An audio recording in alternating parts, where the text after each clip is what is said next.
bienvenidos a este conversatorio de presentación de novedades editoriales del Instituto Colombiano de Antropología e Historia. Como siempre nos convoca un año de trabajo muy fuerte. Como pueden ver a la entrada del salón tenemos un grupo de 23 novedades. Esperamos que sigan creciendo antes de que se termine la feria y que sea un año mucho más productivo. Tradicionalmente desde la oficina de publicaciones hacemos un paréntesis diminuto al inicio de estos procedimientos para dar un agradecimiento este año muy sentido a nuestras directivas, el profesor Ernesto Montenegro, la profesora Marta Zahara. Siempre hemos contado con su apoyo, siempre hemos compartido una visión respecto de qué es esto de lo editorial en el instituto. Y por supuesto, este año entregamos al público lector un grupo de publicaciones que hace correlato de manera muy interesante respecto de algunas tesis claves en lo que tiene que ver con qué es el Instituto Colombiano de Antropología y cuál es su rol en el país, afirmando pues una presencia nacional del instituto, desde el Yuna arriba en la sierra hasta el llano. Hay alguien allí que está adelantando un trabajo de investigación tanto en un contexto histórico muy amplio, desde áreas arqueológicas protegidas de Colombia, que se pregunta por una profundidad temporal de 12.000 años, hasta trabajos etnográficos absolutamente contemporáneos que miran de frente al presente y lo examinan de manera crítica. Entonces, dicho eso, quiero darle un agradecimiento también, por supuesto, al equipo de publicaciones, a Viviana, a Ivonne y a Diana, que siempre están allí de manera muy fuerte sobre el trabajo editorial cotidiano, a los equipos de las revistas, que este año además vemos cómo tanto entes nacionales como entes internacionales voltean a ver con atención la producción realizada por el instituto, obteniendo siempre las mejores calificaciones. Hay un reconocimiento muy importante para esos equipos. Y de manera especial quisiera agradecer el acompañamiento que hace la subdirección administrativa para con el sello editorial. Sin el concurso de las oficinas de contratos, de almacén, de tesorería, por supuesto, la circulación del sello editorial sería mucho menor o nula.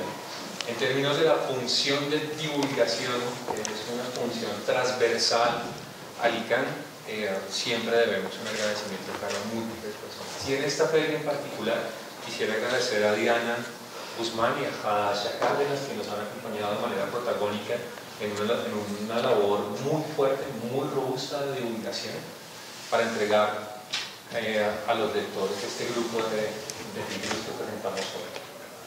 Sin más, le doy la palabra a nuestro director, el profesor Ernesto Montenegro, y luego vamos a la segunda parte del evento con el panel. Gracias. Muy buenas tardes. Buenas tardes. A todos. Creo que, como todos los años, tenemos una excelente noticia para la sociedad, y es que hemos seguido trabajando en el ámbito de la divulgación de los distintos procesos que desarrolla el Instituto Colombiano de Antropología e Historia, y los resultados de las investigaciones que se han desarrollado al interior del Instituto, como investigaciones que han puesto a disposición del sello editorial su publicación, pues avanzan cada día más. Este año tenemos 30 novedades editoriales. Esto en el ámbito de lo editorial es sin duda un paso adelante, en comparación a los distintos años. Este es el año más importante en términos de producción editorial. Vale la pena señalar que esa producción editorial es el resultado de investigaciones internas, como ya señalaba, pero además es el resultado de una serie de iniciativas, de alianzas y de convenios que se han hecho con universidades, centros de investigación y entidades públicas, para que el ICANN ponga a disposición de la sociedad temas pertinentes en el ámbito de lo social. Esa es la misión del instituto, es crear esos vínculos entre el ámbito de la investigación, el ámbito académico y las entidades públicas. Hoy en día es necesario que reflexionemos todos sobre el papel de las ciencias sociales en el ámbito de lo público.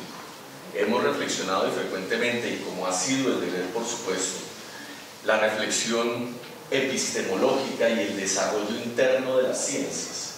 Es pertinente que hoy, cuando se ha situado la discusión, las discusiones y las categorías creadas de las ciencias sociales hacen parte del ámbito de lo público, es necesario que existan puentes para que la academia siga hablando con lo público y lo público sea capaz de ser, o sea posible de ser interpretado por las academias. El ICANN hace parte de esa discusión en donde al mismo tiempo que habla con lo académico, al mismo tiempo habla con lo público, y eso le genera una serie de responsabilidades que son necesarias para que podamos superar momentos de grandes contradicciones sociales. Por supuesto, la dinámica social actual, profundamente polarizada, implica que se creen distintos caminos, distintas lecturas, y que seamos capaces de entender cuál es la situación real, las situaciones contradictorias, las oposiciones, las identidades, y esas categorías que nos permitan leer la realidad sean las que nos vayan permitiendo superar las contradicciones cotidianas. Por eso que el papel de la divulgación, centrado o acompañado de los distintos procesos de investigación, de gestión de patrimonio y de formulación de política pública, que son los ejes transversales del instituto, son los que nos permiten hoy, entre otras cosas, estar aquí. Son esos los que nos generan al mismo tiempo las posibilidades, las responsabilidades académicas, las posibilidades históricas, las relaciones políticas, las relaciones presupuestales que nos permiten hoy en día posicionarnos como un instituto fortalecido, tal cual ha sido la misión del instituto desde un principio, es decir, una visión de un instituto fortalecido, capaz de hablar de la sociedad, capaz y comprometido con los movimientos sociales. Esto no debe tener ninguna duda. El ICANN es un instituto que ha estado muy cerca de los procesos sociales y categorías. Hemos insistido mucho en los últimos tiempos, como las discusiones sobre el campesinado en Colombia, que vale la pena decir, todos estos años de existencia republicana y el campesino no existe como una categoría poblacional en el DANE. Los distintos debates que hemos tenido en los últimos tiempos sobre el campesino hoy en día permiten crear un camino cierto para la existencia de un sector poblacional con unos derechos diferenciados, y dentro de las distintas discusiones que hemos tenido sobre la existencia de poblaciones rurales.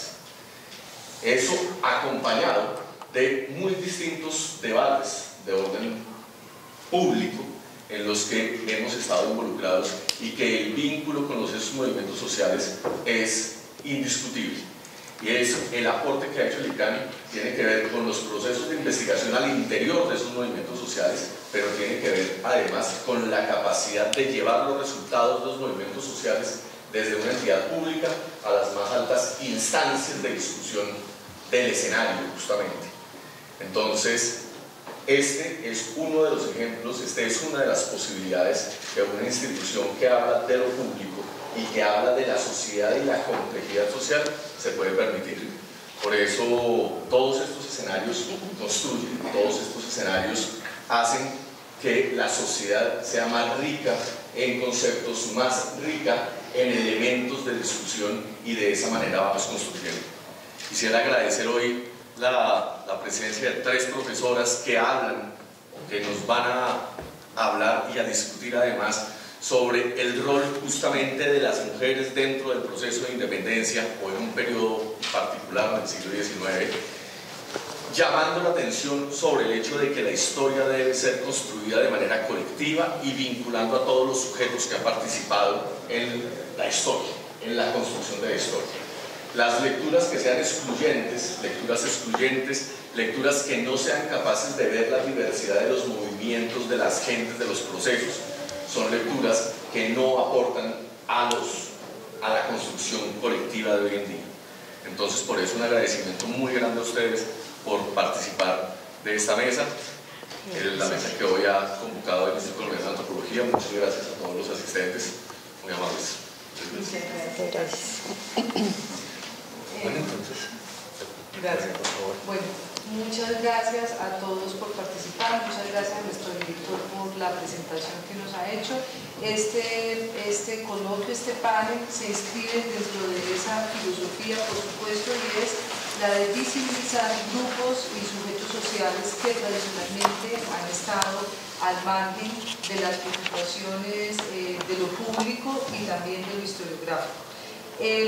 Como es el título de nuestra charla esta tarde, más allá de las heroínas, reflexiones a propósito de las mujeres en la independencia y la formación republicana de Colombia, vamos a trabajar, digamos, un balance crítico acerca de los avances existentes en el tema a partir del Bicentenario en lo historiográfico y así también de qué manera se han ido incluyendo en el tema de las mujeres y en esta perspectiva de género las regiones y ellas dentro de la historia de lo público.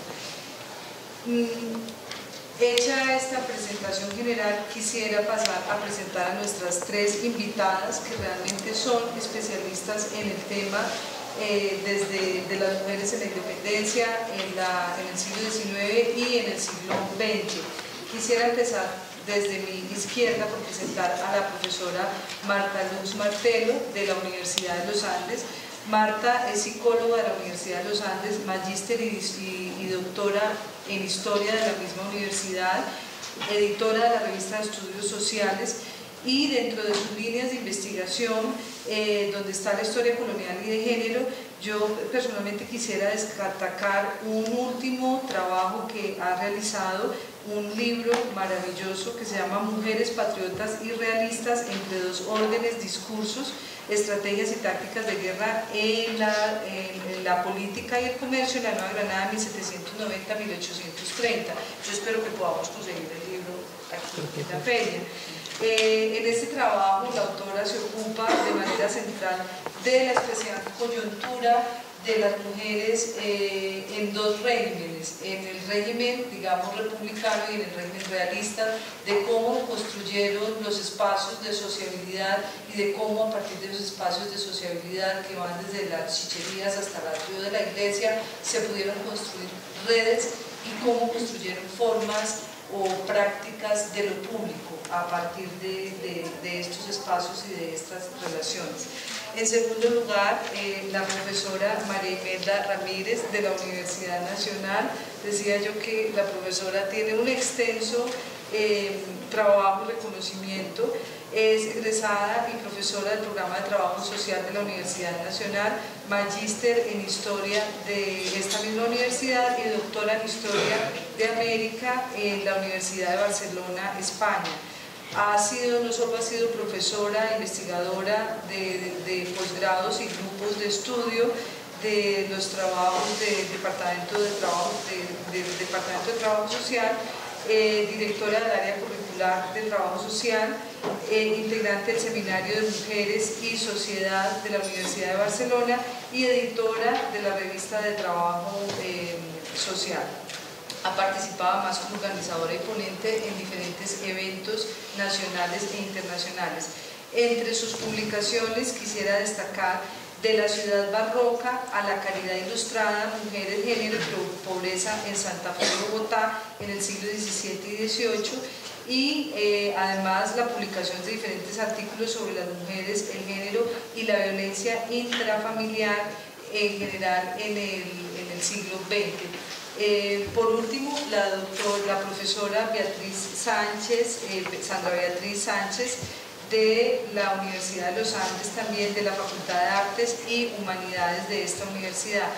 La profesora Sandra es filósofa y analista de medios, con maestría en Historia y Cultura de la Universidad de York y doctora en Historia de la Universidad de Nueva York, donde presentó su trabajo doctoral sobre el periodismo desde una perspectiva de género y clase en las mujeres en la mitad del siglo XX en Colombia.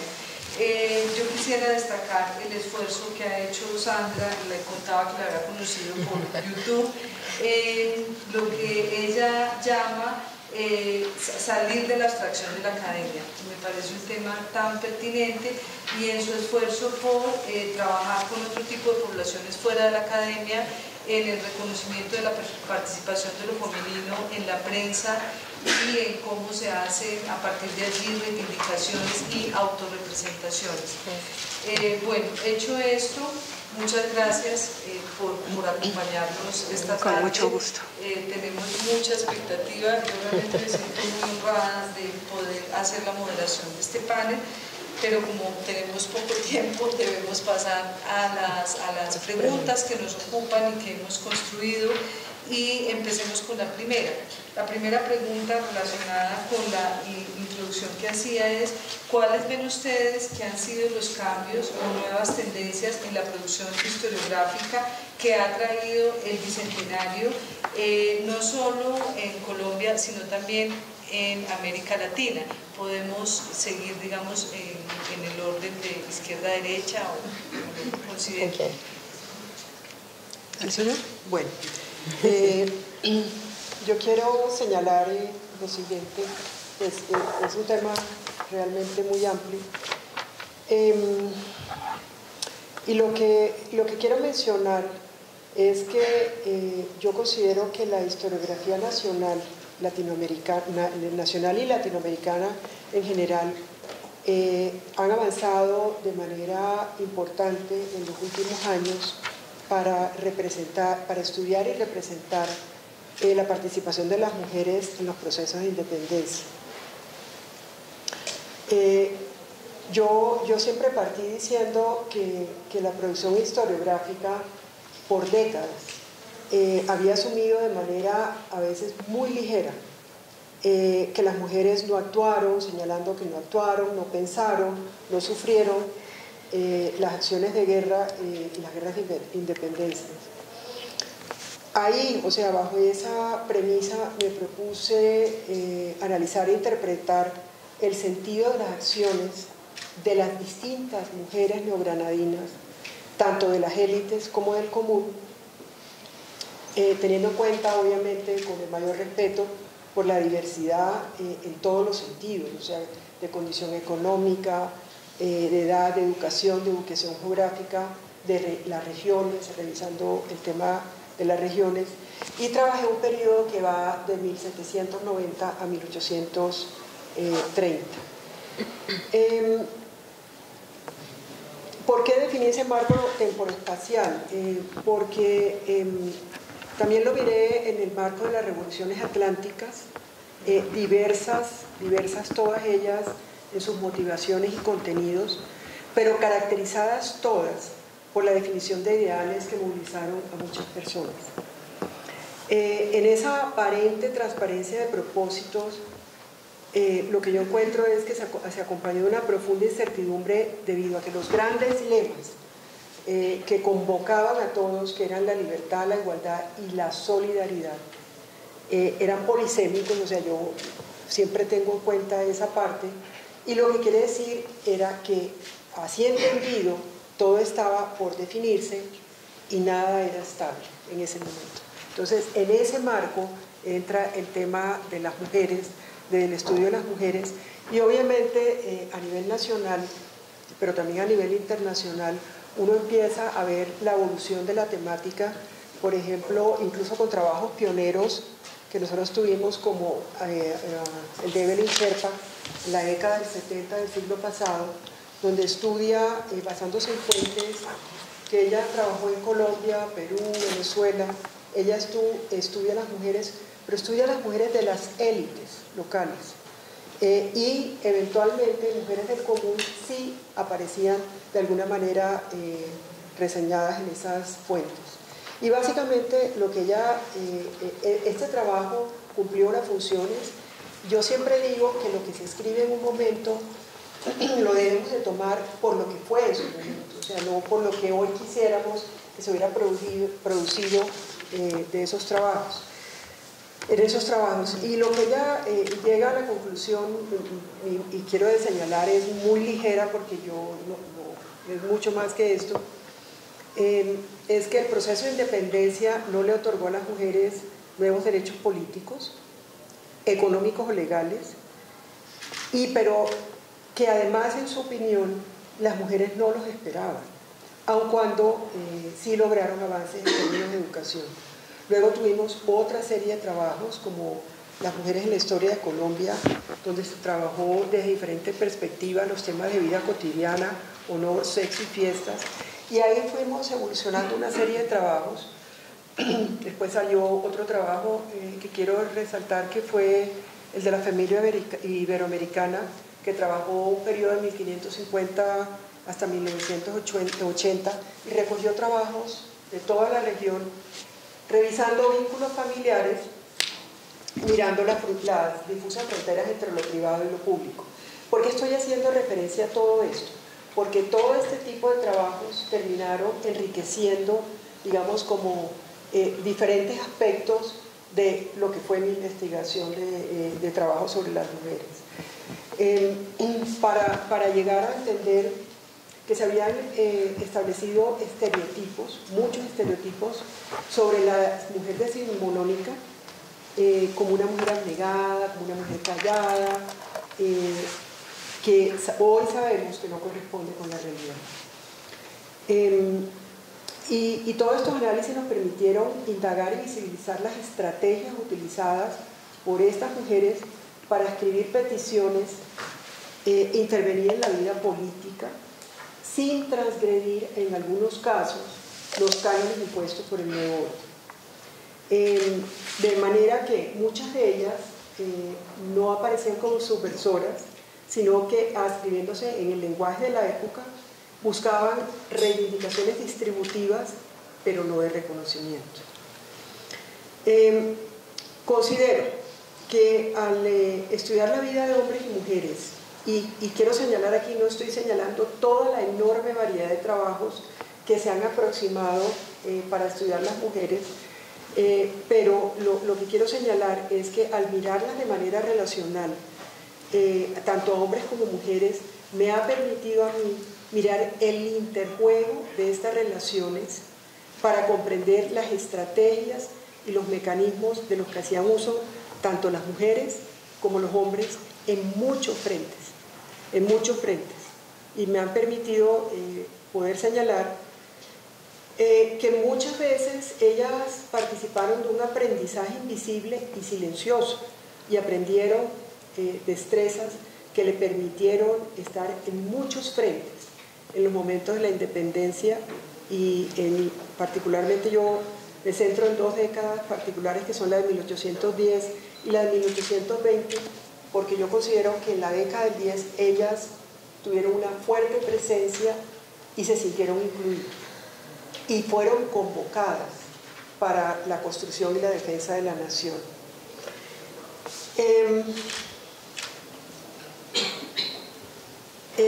Yo, dicho lo anterior, y como para darle paso a María Imelda, señalo eso.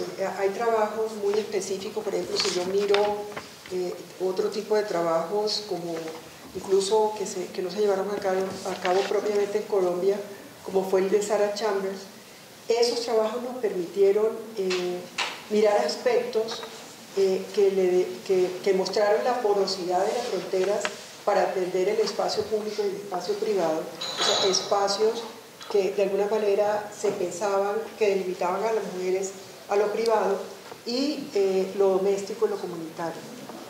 Y esta porosidad de fronteras entre el espacio público y el privado, así como lo concerniente a lo doméstico y lo comunitario, nos parece que nos ha permitido, en cierta medida, mirar a las mujeres en Latinoamérica y entender cómo desbordaron los comportamientos aceptables al rol femenino y retaron jerarquías patriarcales conocidas y defendidas. Bien. Bien, son varias las coincidencias pues, que tengo con la profesora Mataluz. Quisiera destacar básicamente que la historiografía contemporánea de las mujeres en las independencias de América Latina ha avanzado de manera notable en la última década. Las investigaciones académicas de las maestrías y los doctorados que circulan en los seminarios nacionales e internacionales revelan importantes renovaciones. Obras más generales como de historia social y regional de las independencias admiten las especificidades de las formas como las mujeres se comprometieron con los desafíos de su tiempo, de su momento. Las relecturas contemporáneas muestran sus autonomías en sus contextos y de qué forma asumieron sus decisiones coherentes con sus convicciones políticas, bien fuese desde lugares como patriotas o realistas, de las que se ocupa la profesora Marta, en las movilizaciones, las conspiraciones o los negocios y, por supuesto, la administración de los hogares. La recuperación de fuentes tales como diarios, cartas, literatura y otros escritos dan cuenta de la producción de las mujeres sobre su tiempo en un ambiente masculinizado y militarizado.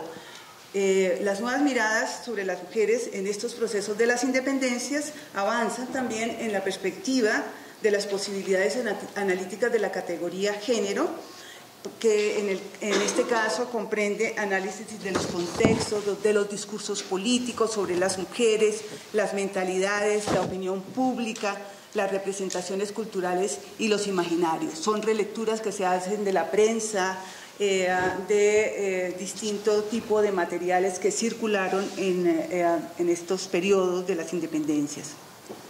Un avance notable en las relecturas sobre las mujeres en las crisis de la independencia es la precisión de las temporalidades durante los años comprendidos entre 1780 y 1821 para el caso de la Nueva Granada. La mayor posibilidad de acceso a las fuentes, gracias, entre otros motivos, a la digitalización de los archivos, ha contribuido a la producción de relatos nuevos sobre la experiencia de las conspiradoras, de las realistas, de las patriotas, de las heroínas y de las mártires durante los tiempos de las crisis del sistema colonial, desde las últimas décadas del siglo XVIII y las 3 primeras del siglo XIX, que corresponden al ciclo de las transformaciones económicas, sociales, políticas y culturales que condujeron a las revoluciones atlánticas y a la formación de los estados modernos en Occidente. Asimismo, se aprecian las expresiones que sobreviven en los relatos, en la memoria nacional y regional reinterpretadas. Las provincias de la Nueva Granada experimentaron, como en otras partes del territorio americano, desde las 2 últimas décadas del siglo XVIII, levantamientos populares de protesta, ante todo por las imposiciones fiscales de la corona y los abusos de autoridad de los funcionarios virreinales. Durante esta etapa, la documentación revela que las mujeres participaron de las revueltas del común y en actividades de carácter conspirativo.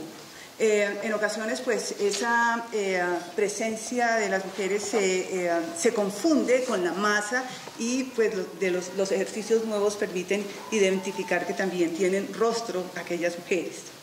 Las mujeres de los sectores populares fundamentalmente se desenvolvieron en espacios de sociabilidad como las chicherías, las mujeres de las élites criollas en salones y tertulias organizadas en sus propias residencias, en ambientes en donde circularon las ideas de la Ilustración, y aquí nos encontramos con la gran sorpresa pues, de mujeres que pues, leían y participaban en sus círculos sociales y contribuyeron a producir pensamiento.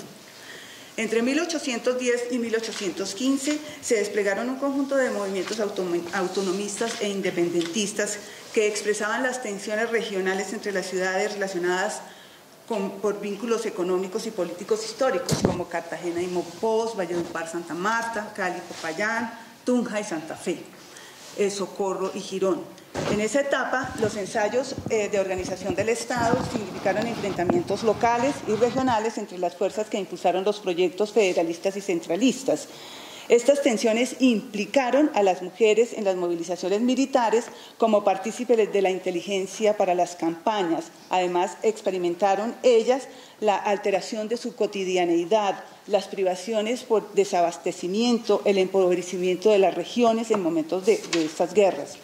Asumieron también la movilización de recursos requeridos para la sobrevivencia de la familia. Esto es sumamente importante y es uno de los elementos más visibles dentro de las formas de participación de las mujeres, que asumieron lo que hoy podríamos decir las jefaturas de hogar, y también desplegaron un conjunto de acciones en apoyo a los combatientes. Tanto las patriotas como las realistas sufrieron las retaliaciones por parte de sus contendores, los efectos de las derrotas, de las delaciones, de los destierros. Fue una etapa, por supuesto, sumamente crítica. La campaña de la Reconquista entre 1815 y 1819, agenciada por Pablo Morillo, con su estela de atrocidades iniciadas a partir del sitio de Cartagena en 1815, es un periodo particularmente resonante en la historia de las mujeres, por cuanto sobre el mismo se construyeron las imágenes de las heroínas y de las mártires. El establecimiento de 3 instituciones clave, el Consejo de Guerra Permanente, la Tribuna de la Purificación y la Junta de Secuestros, significó el sacrificio de una generación de criollos impactada por las persecuciones, las ejecuciones, el destierro, el exilio.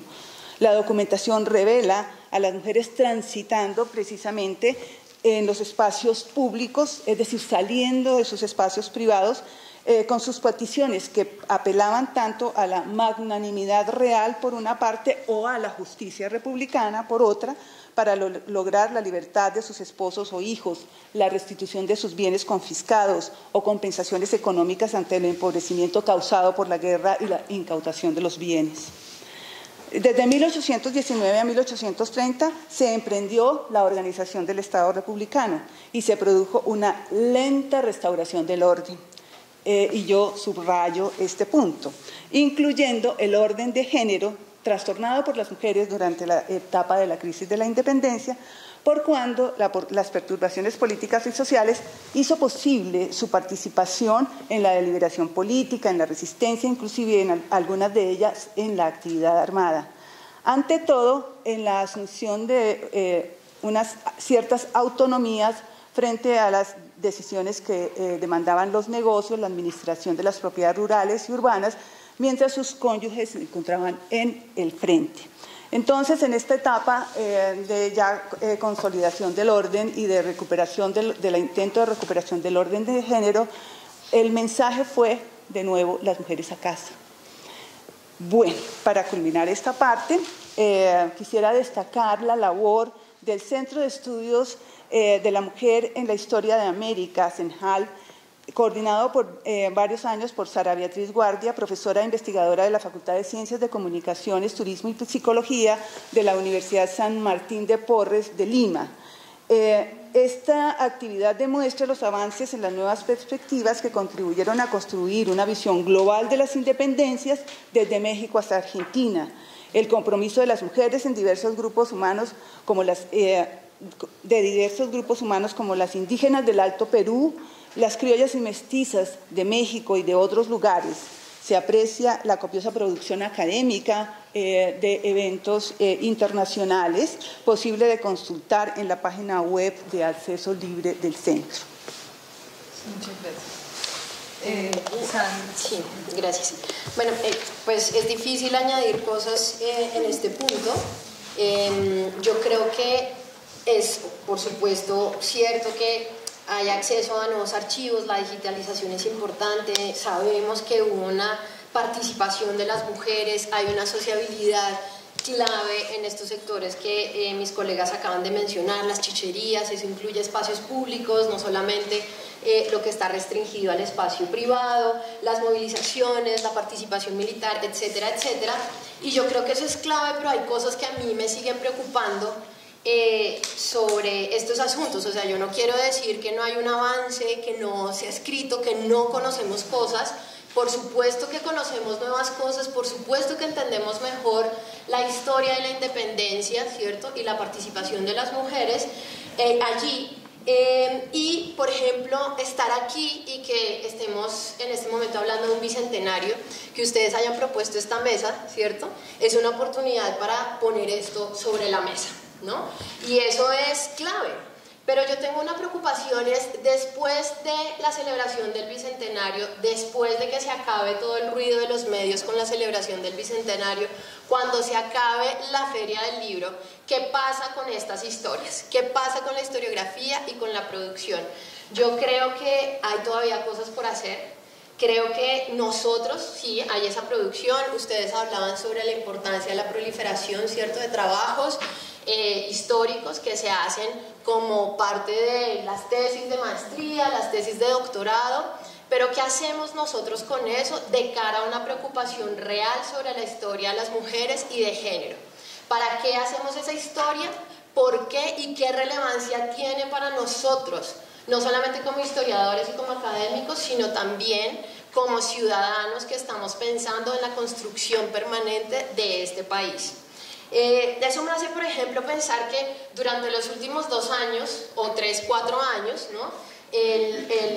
Por ejemplo, la sección Colombia, la Latin American Studies Association, tiene un premio importante para historiografía, ¿no?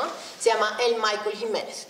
En las últimas versiones de ese premio no han llegado, que yo recuerde, me puedo estar equivocando, y si mis colegas tienen mayor información me corrigen por favor y me sacan de mi ignorancia, además atrevida, a traerlo aquí.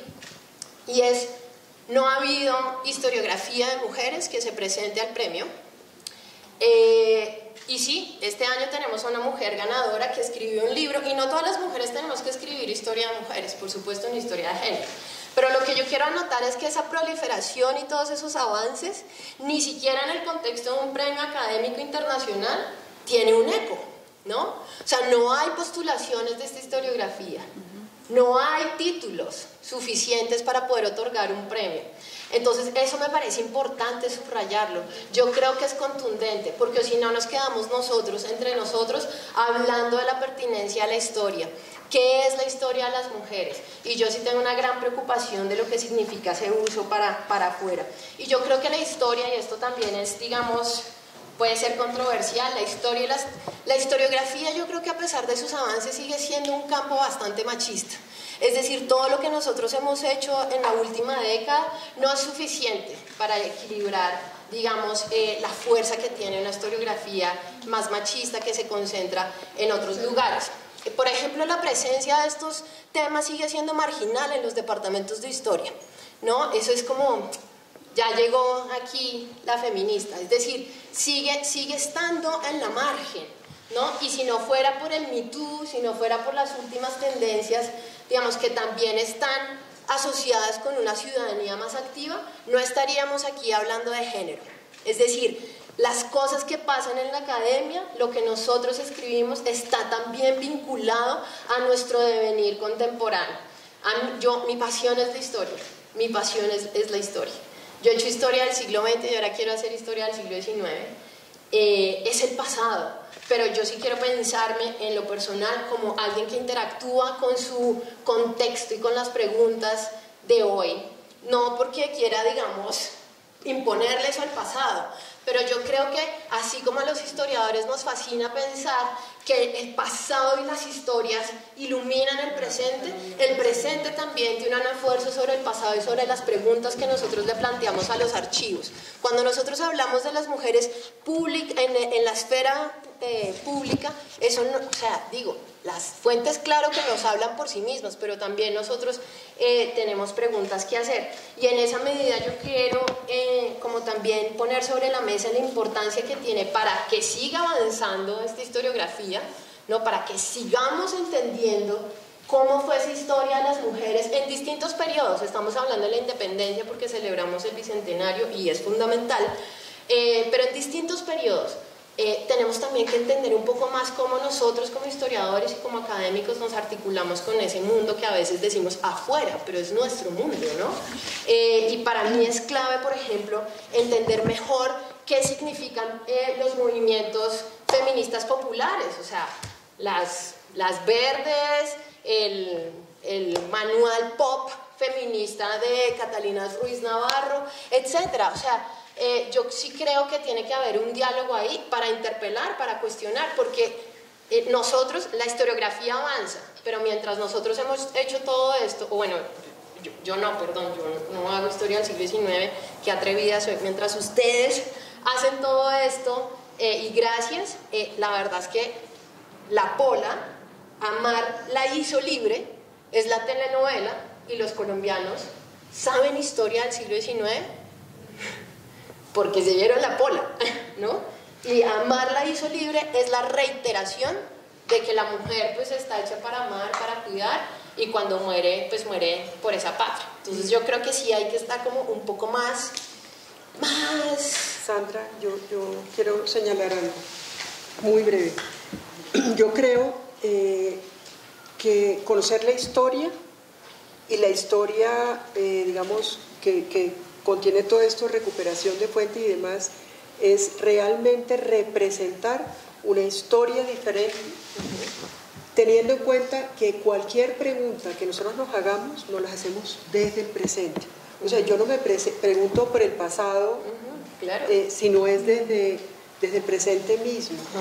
Y yo pienso que tener todos estos elementos que se empiezan a encontrar a nivel latinoamericano, no solamente a nivel de Colombia, digamos, cada país tiene sus particularidades, pero conocer con certeza una cantidad de cosas que fueron desconocidas, porque la mujer era o la mártir y la heroína o la transgresora, y de una u otra manera quedaba representada.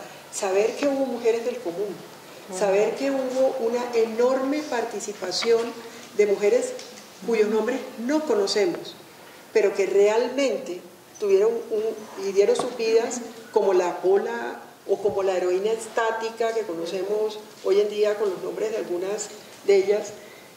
Fue mucho más complejo que eso. Y todas esas preguntas que como mujeres y como sociedad nos hacemos desde el presente, es importante que sepamos con alguna certeza lo que pasó antes, porque hay mucho por hacer, evidentemente. Total. Hay muchas cosas que cambiar, hay mucho en lo que intervenir, pero es importante saber. La pregunta, cuando tú se la sueltas a toda la educación actual, es: ustedes saben que las mujeres no siempre votaron, ustedes saben que las mujeres no siempre tomaron decisiones sobre sus bienes, ustedes saben que la educación quedó constituida en los bachilleratos en una fecha como 1930 y algo, ustedes saben todo eso. Entonces yo pienso que conocer de todo esto de lo que trabajamos, de alguna manera es lo que con cierto grado de certeza nos permite hablar en el presente y tener todas esas nuevas formas de incursión. Total. Conociendo aquello que teníamos. Claro, pero eso es precisamente, o sea, me encanta escuchar eso porque es precisamente mi punto, y es: todo esto lo sabemos, pero también ¿para qué? ¿Cuál es, digamos, la apuesta en términos de ciudadanía hoy, ¿no? Y eso me encanta como escucharlo, porque es listo, sabemos todo esto, pero porque podemos interpelar, podemos decirle a las chicas de hoy, ¿no? Y esto no siempre ha sido así, y el devenir histórico es clave. Sí. Gracias, Sandra, gracias, Marinegra y Marta.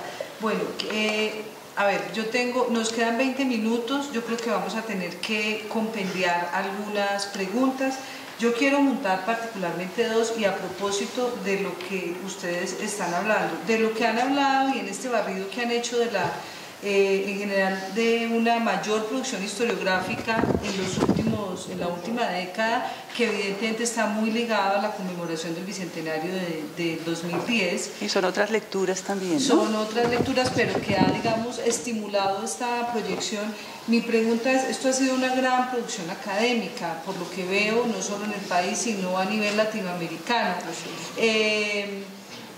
Por un lado me pregunto cómo en este mismo ruta de ideas, cómo ha dialogado esa producción académica con las instituciones de lo público. Me reservo el ICANN, que justamente es la institución que está promoviendo estos diálogos, y pensaría yo que pues no es lo más común, digámoslo así. Realmente, ¿qué peso han tenido estas discusiones historiográficas para nuevas formulaciones de lo público? Y estoy pensando tanto en el reconocimiento de derechos hasta la cátedra de historia en los colegios, que aún no se da, por ejemplo.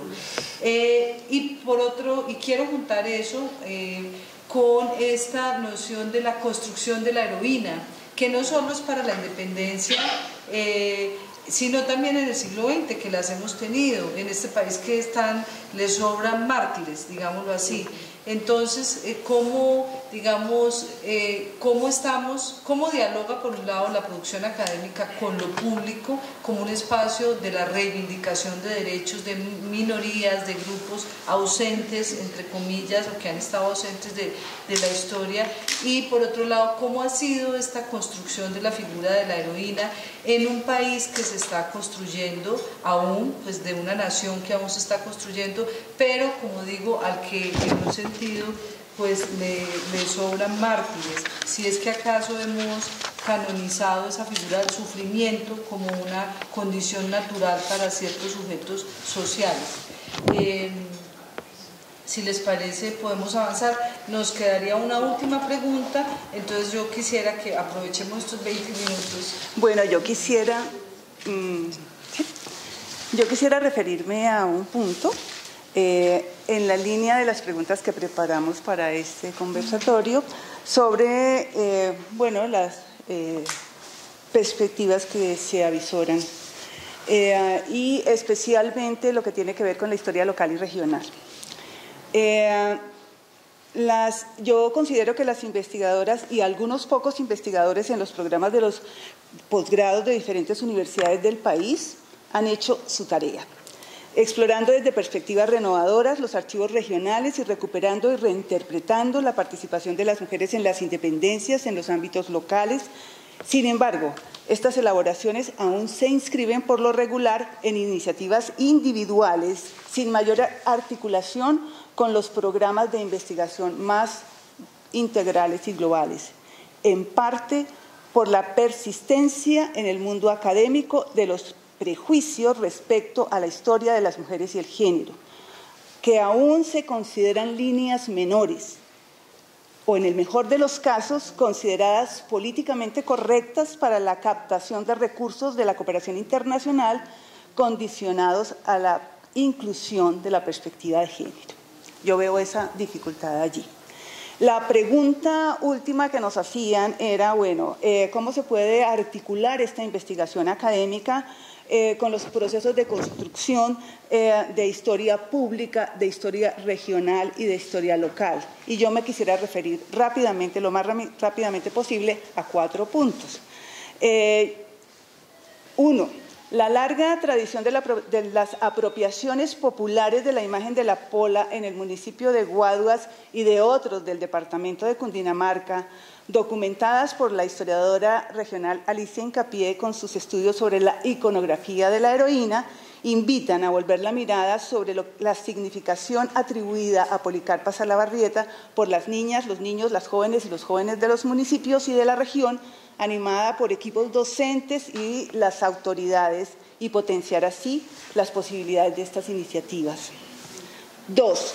La experiencia de los parques temáticos merece ser fortalecida en la perspectiva de la contribución a la visibilización de la participación de las mujeres en los procesos de construcción de la nación. Por ejemplo, el Parque Nacional Chicamocha, fundado en 2006, en las inmediaciones de la ciudad de Bucaramanga, alberga el conjunto monumental conformado por 35 esculturas creadas por el maestro Luis Guillermo Vallejo, construido en forma de hoja de tabaco que simboliza la lucha comunera. En un lugar visible se encuentra la figura de Manuela Beltrán sería deseable que con ella se mencionasen en rutas educativas a las demás mujeres del común que formaron parte de aquella movilización y hasta el presente no han sido suficientemente advertidas por aquello de lo que comentaba antes, de que la mujer se confunde con la masa anónima. El proyecto de memorias de la participación de las mujeres en el cantón de Marinilla en la independencia de Antioquia y Colombia, una iniciativa ganadora del Premio Iberoamericano de Educación y Museos 2017, sugiere proyecciones de interés.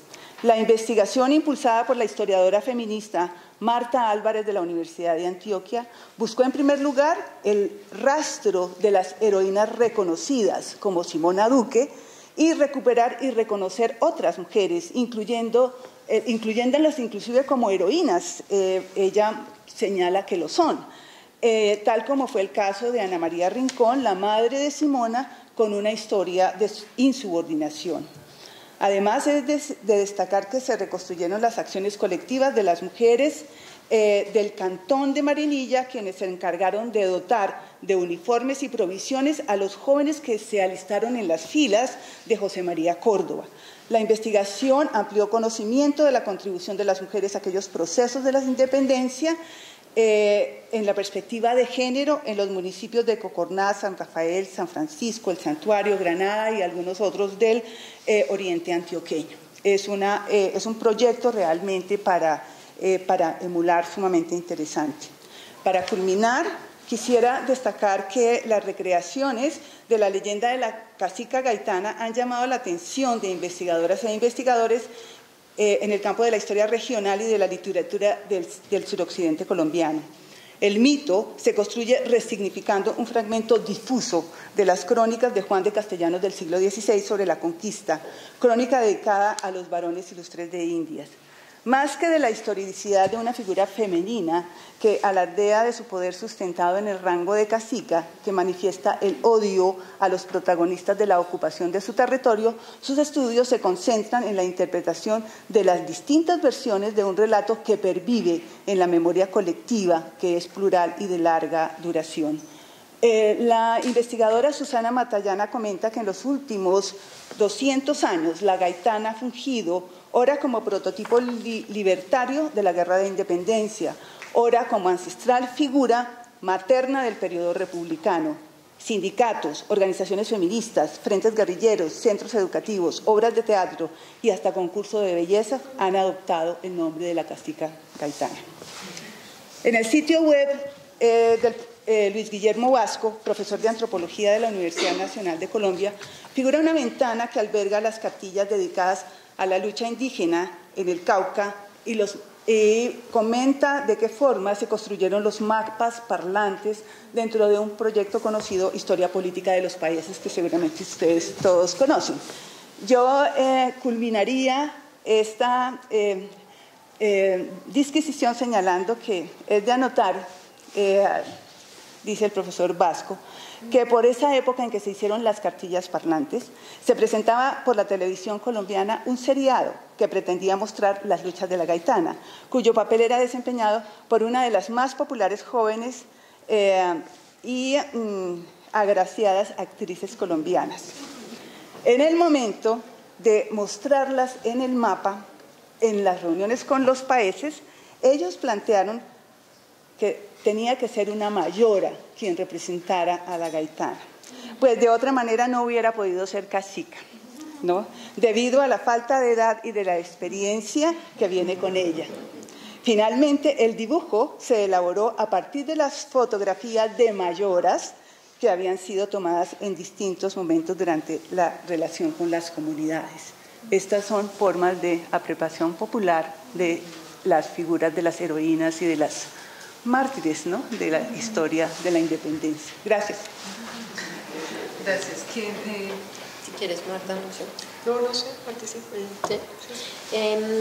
Pues, sobre la última parte de el último elemento de tu última pregunta, sobre cómo interactuamos con las instituciones públicas, ese es un tema espinoso, a mí me da miedo hablar de eso, pero para evitarlo, quisiera más bien como pensar qué significa llevar un poco esta historia al terreno de lo público, ¿no? Que entonces es no lidiar, ¿cierto?, de manera frontal con las instituciones y con lo que se hace en esos términos institucionales con la historiografía, digamos, con ese conocimiento sobre el pasado, sino, pues bueno, nosotros qué podemos hacer en ese campo de lo público sin tener que lidiar mucho con las instituciones públicas. Y ahí viene el asunto de la historia pública, que, digamos, estamos hablando mucho de esto, aunque ya sabemos que historia pública hace rato, ¿no? Es decir, por ejemplo, todo este esfuerzo que en los 80 se hizo por sacar una historia un poco, yo no digo light, pero un poco diluida a un público general, eso es historia pública, ¿no? Que era llevar, pues no sé, yo que espero verme joven, pero ya no soy tan joven, tenía la enciclopedia de El Forro Negro, ¿cierto?, de historia de Colombia pues en la casa, que era como, pues mis papás querían que uno leyera y uno sacaba su libro ¿cierto?, y aprendía historia con la enciclopedia y hacía las tareas con eso, o sea, eso es una forma de historia pública.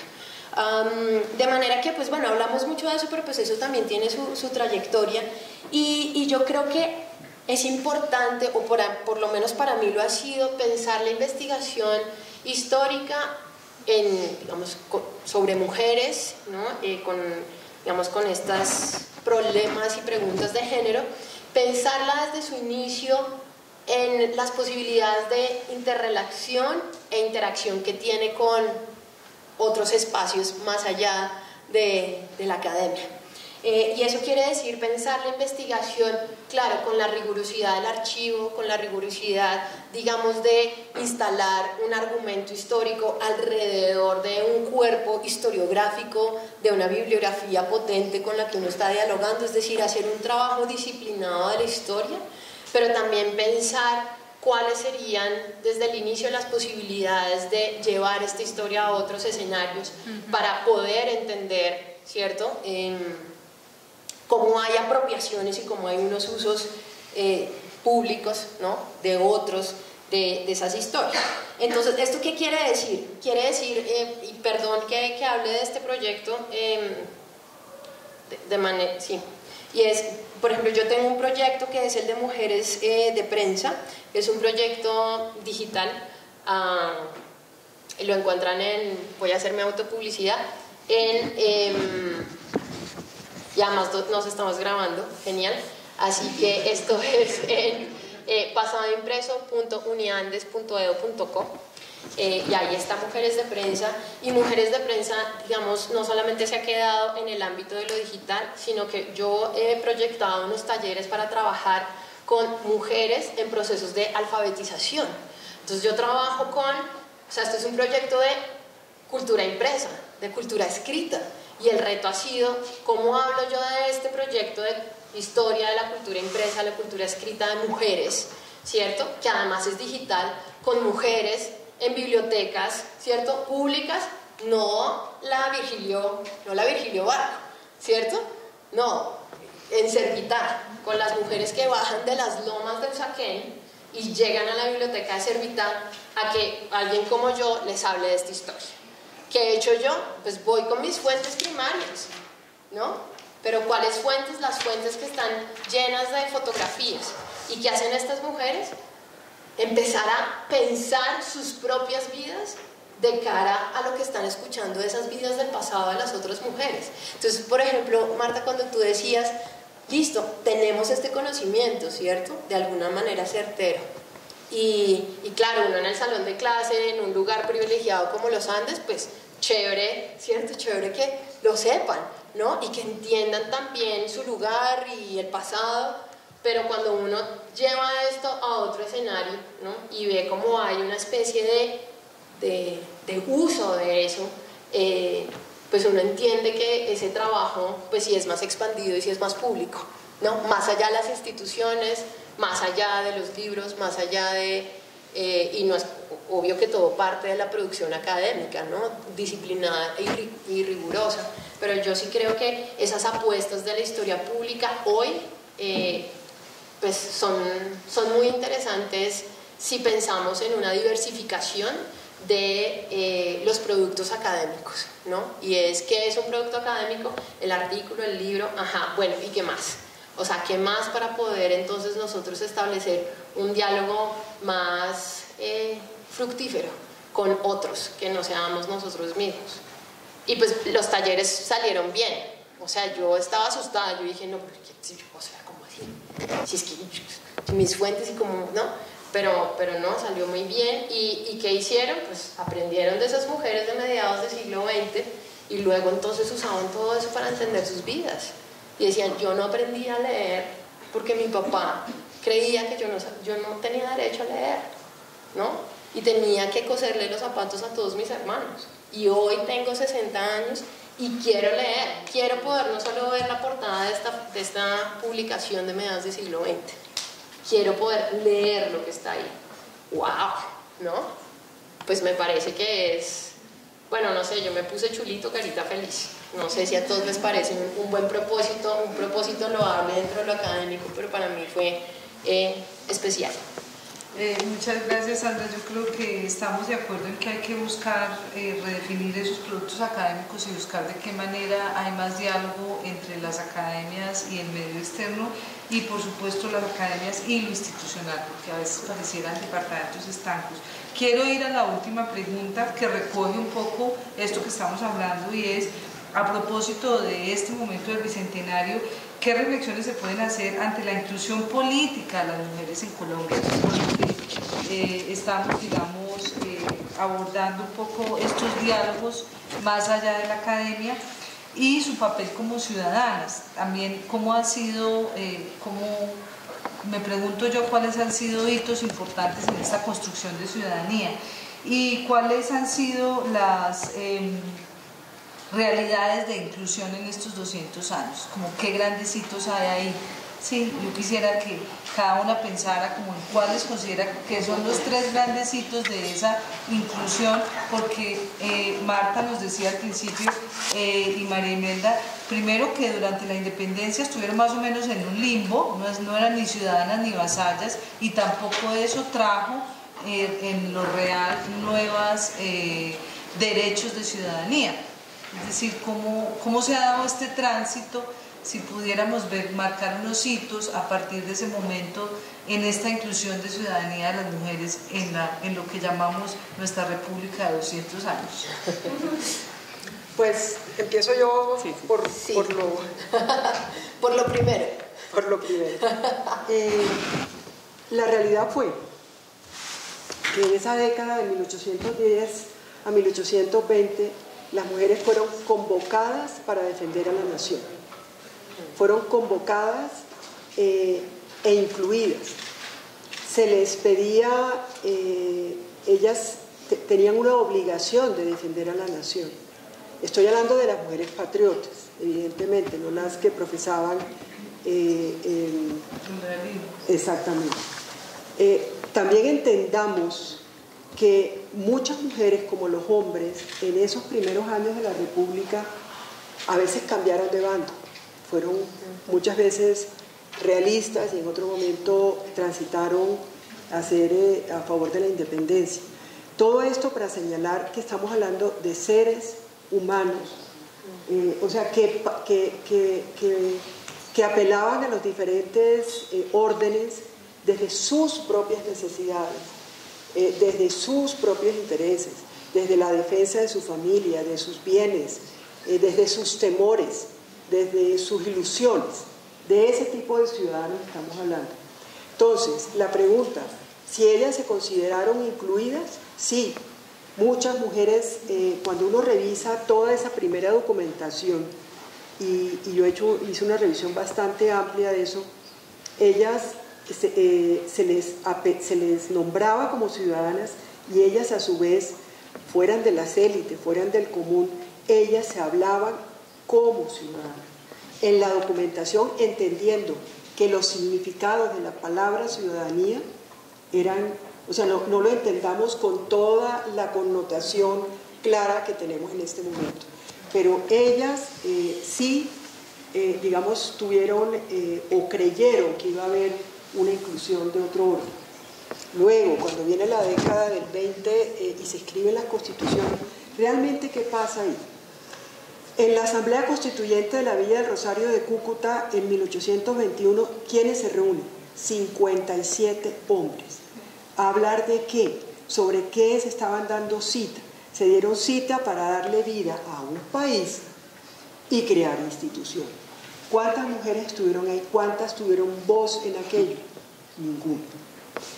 Entonces, esa ciudadanía de la que se estaba hablando está enmarcada, quedó enmarcada, pero no solamente aquí, en otras partes del mundo, quedó enmarcada por una diferencia y por una desigualdad.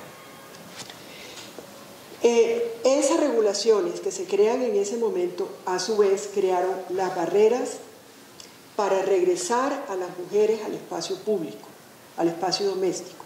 Y es así como yo lo digo, sin ser vasallas de un rey, ni ser ciudadanas de una nación, quedaron en el limbo. O sea, y fueron retornando lentamente mujeres que no solamente pelearon en las guerras, manejaron espacios de sociabilidad, tiendas, pulperías, boticas, porque yo buscando en esa documentación encontré una gran cantidad de participaciones de ellas y de voces de ellas mismas, alegando a los unos y a los otros, pero también con un real grado de autonomía, y esto lo quiero resaltar. Entonces, ¿qué pasa? ¿Qué pasa en esa década después del 21?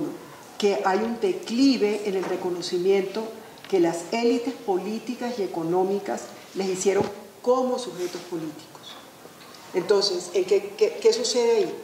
Que desconocidas como sujetos de derechos, esas primeras historias y la historiografía nacional consideraron que la historia de las mujeres de la independencia no ameritaba mayor análisis e interpretación. Esa primera historiografía. A su vez, una documentación dispersa y terminó por desestimular a quienes intuían que había más preguntas por resolver sobre las mujeres republicanas. Entonces, yo como por terminar ya esto quiero señalar algo. Una tesis central fuerte para pensar desde una perspectiva de género es en que la discriminación de género tiene que ver con saber, poder y cultura. Cómo se construye, se divulga y se usa una concepción de género particular para distribuir recursos materiales, simbólicos y políticos. Con poder político, política, Estado y derecho. Esas concepciones de género dejan su sello en el derecho y en sus usos, y con una redistribución de recursos materiales, tierras, acceso a la educación, salud, propiedad, cargos de mando, y que la cultura, la política y la economía, aunque son campos que tienen sus propias lógicas, se interconectan y se afectan mutuamente. Esto es como una mirada de género porque desde mi punto de vista, y retomando lo que dije ahorita, lo que te señalé, pues lo que les comentaba es que claramente cuando uno entra al detalle y al estudio de lo histórico, finalmente está tratando de entender estas articulaciones que nos permitan aproximarnos a una comprensión profunda del género en sus diferentes niveles.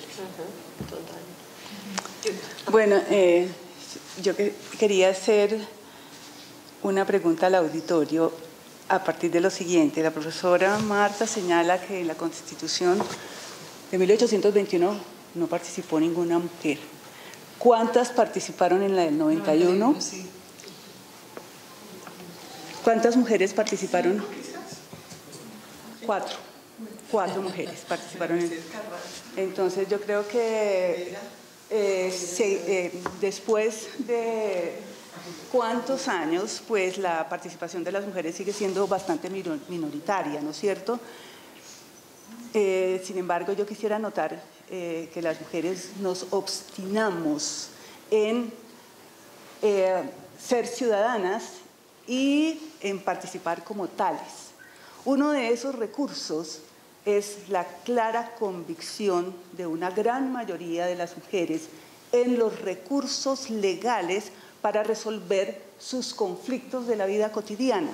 Normalmente las mujeres estamos convencidas de que esa es una vía, pero por supuesto hay una serie de barreras y de limitaciones que impiden precisamente que los derechos de las mujeres por esa vía se cumplan plenamente.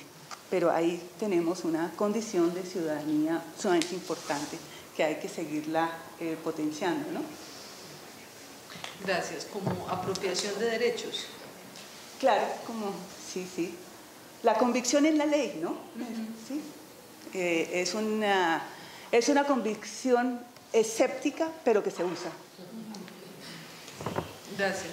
Yo quiero anotar una cosa, y es que la pregunta era como por los hitos, y me encanta que no hayamos dicho cuáles eran esos hitos, porque fíjense que en las respuestas que tuvimos lo que se hizo fue problematizar una visión, digamos, de la historia así, ¿cierto? Entonces los hitos son, logramos esto, no sé qué, o sea, como que los hitos a veces nos dan unas ideas de progresión, ¿no? Y entonces es como, ay, pero si ya están bien, ya dejen de molestar, ¿no?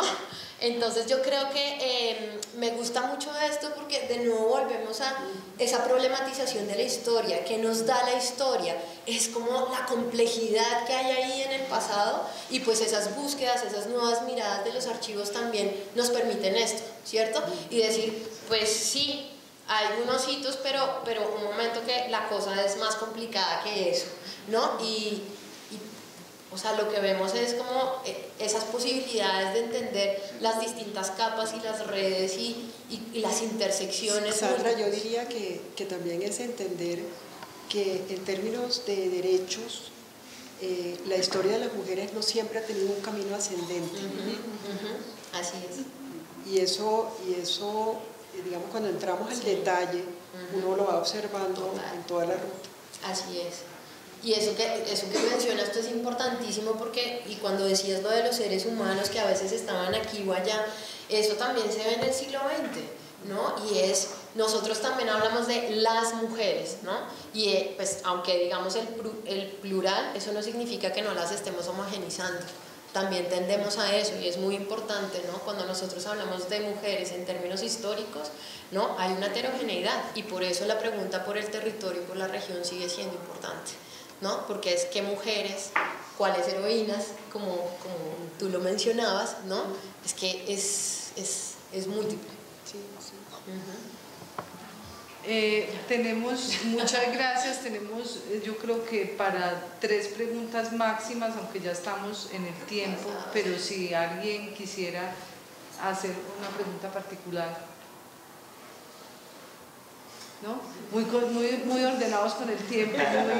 Bueno, muchísimas gracias.